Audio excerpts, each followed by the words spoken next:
বৃষ্টির মধ্যে দাঁড়িয়ে আছি। হানির ঈশানের পড়াটা না অনেক দূরে, তো ভাবলাম যে ওকে নিয়ে যাব। দাঁড়াতে দাঁড়াতে বৃষ্টি চলে এসেছে। এখন বাজে বিকেল 5:30। তো 5:30টার সময় হানিকে পড়তে নিয়ে এসেছিলাম। হানিকে বলছি দূর বাবা, ঈশানকে এটা না অনেকটাই দূর, পুরো ভিআইপির কাছে, তো সেই জন্য ওকে একা ছাড়ি না। তো ওকে নিয়ে এসেছিলাম আমি স্কুটি করেই। তো এখনও পড়া হয়নি, বাইরে দাঁড়িয়ে আছি। তো হয়ে যাবে আর 10-15 মিনিট পরে, তারপরে বাড়ি যাব। দাঁড়াতে দাঁড়াতে ছাতাটাও আনিনি, বৃষ্টি পড়ছে। বৃষ্টি পড়তে শুরু করে দিয়েছে, মানে দাঁড়াই আমি, দাঁড়িয়ে থাকি, এসে যাবে এখন। বৃষ্টি পড়ছে তো ছাতা আনিনি, এর থেকে বেশি দূরে যেতে পারবো না, যেতে গেলেও ভিজে যাবো। এখানে একটা পার্ক আছে, পার্কের সামনে দাঁড়িয়ে আছি। এখানে একটা ফুচকাওয়ালা আছে, ভাবছি একটু ফুচকা খাবো। দেখি পার্কটা এমনি সুন্দর আছে, একদম মেন ভিআইপির পাশেই পার্কটা। এখানে হাঁটাচলা করছি একটু আমি। ওর পড়া হয়ে গেছে, আসছে বললো আমাকে, তো একটু দাঁড়াই, এসেই যাবে এখনই, তারপরে বাড়ি যাবো। আর এখন বৃষ্টিটাও কমে গেছে, টিপটিপ করে পড়ছিল, বৃষ্টিটাও কমে গেছে এখন। এই যে এখানে ফুচকাওয়ালাটা বসেছে, তো ভাবছি ফুচকা খাবো, দেখি। এই যে এখানটায় ফুচকা বিক্রি হচ্ছে, চলো আসুক। চলে এসছে, আমরা দুজন দাঁড়িয়ে এখন। বেশি ঝাল দিও না,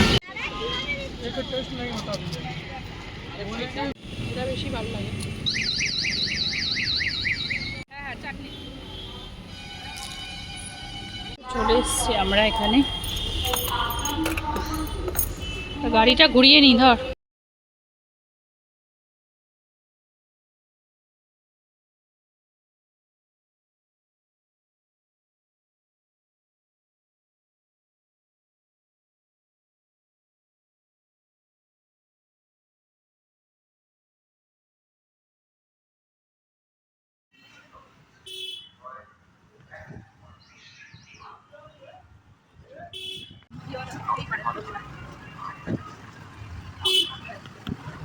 তো বাড়ি এসে রাত্রের ডিনারে বানাচ্ছি পনির। তো এমনি পনির মশালা পনির বানাচ্ছি আর কি।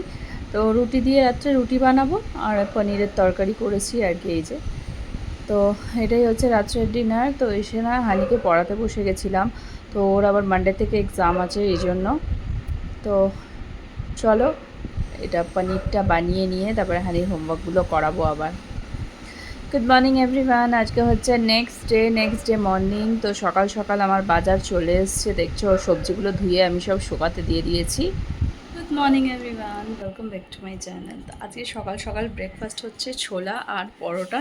তো আজকে সকালবেলা ব্রেকফাস্টে আজকে ছোলা বানিয়েছি, অনেকে দিয়ে দিয়েছি খেতে ছোলা আর পরাঠা। ছোলার সাথে লুচি হলে ভালো হতো, তাই না?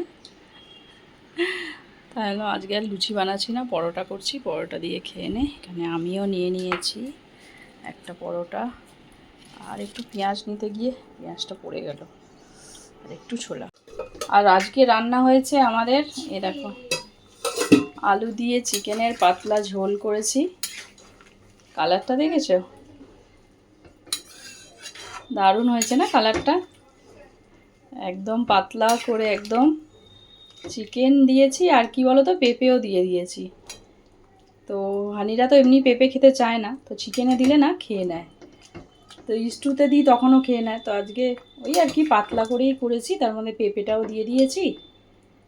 একদম পাতলা করে চিকেনের ঝোল করেছি। আর এখানে করেছি শাক ভাজা, এই যে, আর করেছি শাক ভাজা। তো রান্না তো হয়ে গেছে, তো ভাবছি এখন একটুখানি নারকেলের চাটনি বানিয়ে রাখি। নারকেল ছিল, তো এরকম করে ফ্রিজে কাটা ছিল নারকেলটা, তো ভাবছি নারকেলের চাটনি বানিয়ে রাখি। এখানে নারকেল, কাঁচা লঙ্কা, তারপরে ছোলার ডাল আর অল্প একটু বাদাম দিয়েছি। এবার এর মধ্যে দেবো অল্প একটু আদা আর অল্প একটু রসুন, 2 কোয়া মতন রসুন, আর এইটুকুনি একটু আদা দেবো। তারপরে এটাকে পিষে নেব। বাটা হয়ে গেছে, একটা বাটিতে এটাকে ঢেলে নেব। তো এটা পিষে নিয়েছি, এবার এটাকে বাটিতে দেখো ঢেলে নিয়েছি এরকম। আর এবার এর মধ্যে তড়কা দেব। তো ওর মধ্যে দিয়েছি একটা ছোটো মানে ইয়ে মতন বসিয়েছি, প্যানের মতন। তো ওর মধ্যে দিয়েছি সর্ষের তেল, ফোড়ন দিতে হবে আর কি। ওর মধ্যে দেবো কারি পাতা, শুকনো লঙ্কা আর গোটা সর্ষে। যে সর্ষে ফোড়ন দিয়েছি, শুকনো লঙ্কা দিয়েছি, আর দেবো কারি পাতা। কারি পাতা দিয়ে এটা ভালো করে একটু লাল লাল করে ভেজে নিয়ে এবার ওর উপরে দিয়ে দেবো। কারি পাতার গন্ধটা না এত দারুণ লাগে না, এটা খেলেই মনে হবে যেন সাউথ ইন্ডিয়ান ডিশ খাচ্ছি, কারি পাতার ফ্লেভারটা। বাস এবার এটাকে ভালো করে মিক্স করে নেব, হয়ে গেল। তো আমার না প্ল্যান আছে একটুখানি ইডলি বানাবো। তো নারকেলের ছিল যখন, তা ভাবলাম নারকেলের চাটনিটা একটু বানিয়ে রাখি, তাহলে যখন ইডলি বানাবো তখন আর নারকেলের চাটনি বানানোর ঝামেলাটা থাকবে না। আর আমার তো রান্না হয়ে গেছে, শাক ভাজা আর মাংস করেইছি। আর এখানে বানাচ্ছি হচ্ছে ভেন্ডি লাচ্ছো, ঢ্যাঁড়স মাখা আর কি। ঢ্যাঁড়সটাকে অল্প জলে সেদ্ধ করে নিয়েছি। এখানে পেঁয়াজ টা কেটে নিয়েছি ঝুরি ঝুরি করে, তারপরে শুকনো লঙ্কা আর রসুন ভালো করে তেলে গরম করে লাল লাল করে আর কি ভেজে নিয়েছি। ভেজে এবার এটাকে নুন দিয়ে পেঁয়াজের সাথে ভালো করে চটকে নেব। চটকিয়ে তারপরে ওই যে ঢ্যাঁড়সটা সেদ্ধ করে রেখেছি সেই ঢ্যাঁড়সটা এর মধ্যে দিয়ে ভালো করে মেখে নেব। গরম গরম ভাতের সাথে না যা দারুণ লাগে না আমার এই ঢ্যাঁড়স মাখা, আমার আর মিস্টার দুজনেরই খুব ভালো লাগে। তো শুধু শাক ভাজা দিয়ে খাবো, তো আমার মনে হলো বাজার তো নিয়ে এসে কচি কচি ঢ্যাঁড়স দেখলাম, তো ভাবলাম চলো একটুখানি ঢ্যাঁড়স মাখা খাওয়া যাক। আসলে ও যখন অফিসে যায় তখন তো আর এত রকম তরকারি করে দিতে পারি না, তখন তো একটা তরকারি করেই টিফিনে দিয়ে দিই। তো যখন বাড়িতে আছে তা ভাবলাম আরও একটু কিছু করা যাক, ঘরে থাকলে তো জানোই শুধু শাক ভাজা দিয়ে খাবে, তো ভাবলাম চল আর একটুখানি ঢ্যাঁড়স মাখা করা যাক। তো এই দেখো ভালো করে চটকে নিয়েছি, এবার ভেন্ডিগুলো দিয়ে দেবো। এবার পেঁয়াজটাকে ভালো করে চটকে নিতে হবে, নিয়ে এবার এই যে ভেন্ডিগুলো দেখো একদম শুকনো শুকনো, বেশি জল দিয়ে সেদ্ধ করলে একদম জলা জলা হয়ে যাবে, অল্প জল দিয়ে সেদ্ধ করতে হবে ঢাকা দিয়ে দিয়ে। তো এখানে এই যে তেলটাও দিয়ে এবার ভালো করে সবগুলোকে একসাথে মিক্স করে নেব, চটকে আর কি মেখে নেব। দেখো ভালো করে চটকে মেখে নিচ্ছি। তো ঈশান আর হানি তো ওগুলো খাবে না, ওদের শাক ভাজা আর মাংস দিয়ে ওদের খাওয়া হয়ে যাবে, ওরা খেয়ে নিয়েছে, ওদেরকে দিয়ে দিয়েছি, এবার আমরা দুজন খেতে বসবো। গুড ইভিনিং, এখন বাজে সন্ধ্যে 6:30। তো আজকে না সকালবেলা যে চিকেন আনা হয়েছিল সেই চিকেনটাই আমি আজকে সলিড পিসগুলো ছোটো ছোটো করে নিয়ে ম্যারিনেট করে আদা রসুন দিয়ে ম্যারিনেট করেই রেখেছিলাম সকালবেলা। ভেবেছিলাম বিকালবেলা আজকে চিকেন পকোড়া করব। তো তাই সন্ধ্যাবেলা সবাই যখন আজকে সানডে আছে সবাই মিলে চিকেন পকোড়া খাওয়া যাক। তো আদা রসুন গোলমরিচের গুঁড়ো দিয়ে ম্যারিনেট করে রেখেছি, তারপরে এর মধ্যে দিয়েছি ডিম আর কর্নফ্লাওয়ার, ভাজার সময় দিচ্ছি আর কি, দিয়েছি ডিম, কর্নফ্লাওয়ার, স্বাদ মতো নুন, আর একটা চিজ ছিল, চিজটাকে জাস্ট দিয়ে চটকে নিয়েছি। তো চিজ দিলে বেশ সফট হয়, ভালোও লাগে। তো এই সবগুলো দিয়ে ভালো করে ভালো করে আর কি মেখে এখন ভাজছি। শুধু সকালবেলা না আদা রসুন আর গোলমরিচের গুঁড়ো আর একটু লেবুর রস দিয়ে মেখে রেখে দিয়েছিলাম। তো অনেকক্ষণ মেখে রাখলে না চিকেনটা সফট হয় একদম, নাহলে না কীরকম ছিবড়া ছিবড়া মতন লাগে, শক্ত হয় পকোড়া করলে। তো সেই জন্যই মেখে রেখেছি আর কি। তো এখন সন্ধেবেলা চাটা খাওয়া হয়ে গেছে, তো ভাবলাম এখন সবাই মিলে বসে চিকেন পকোড়া খাওয়া যাক। আর বাইরে না একদম হালকা হালকা বৃষ্টি পড়ছে একটু একটু।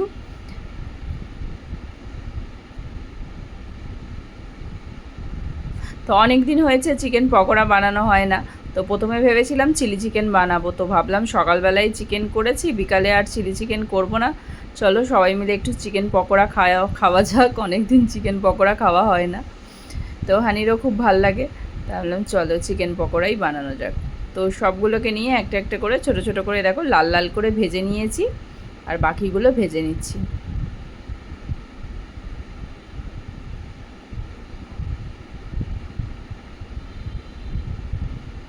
এই যে আমার সবগুলোই মোটামুটি ভাজা হয়ে গেছে, এবার এগুলোকে তুলে নেব। হানি তো নিয়ে চলে গেছে, ও আগেই নিয়ে চলে গেছে 4টে খাবার, আর আমি একটা খেয়ে দেখলাম, হ্যাঁ বেশ একটু সফট মতন হয়েছে আর কি, ভালোই হয়েছে। তো হানি এখানে পড়তে পড়তে এই দেখো চিকেন পকোড়া দিয়েছি, কালকে ওর এক্সাম আছে আবার, তো ইউনিট টেস্ট চলছে, তো সেই জন্য ও খাচ্ছে। চলো কালকে আজকের হিন্দি মতন exam আছে ভিডিওটা তাই তো? এখানেই শেষ ভালো করছি। করে দেখা পরীক্ষা হবে দিয়ে তোমাদের সাথে আবার সব একটা লিখে নতুন আসবে। ভিডিওতে। ততক্ষণের জন্য বুঝেছো? ছেড়ে টাটা, আসবে না বাই বাই একটাও। And good night. হুম, বেশ ভালোই সফট ভালো হয়েছে করে কিন্তু, লিখবে, তাড়াতাড়ি আমিও আর খেয়ে পরিষ্কার দেখলাম। করে লিখবে, কাটাকুটি করবে না। ঠিক আছে, ভালো হয়েছে চিকেন পকোড়া।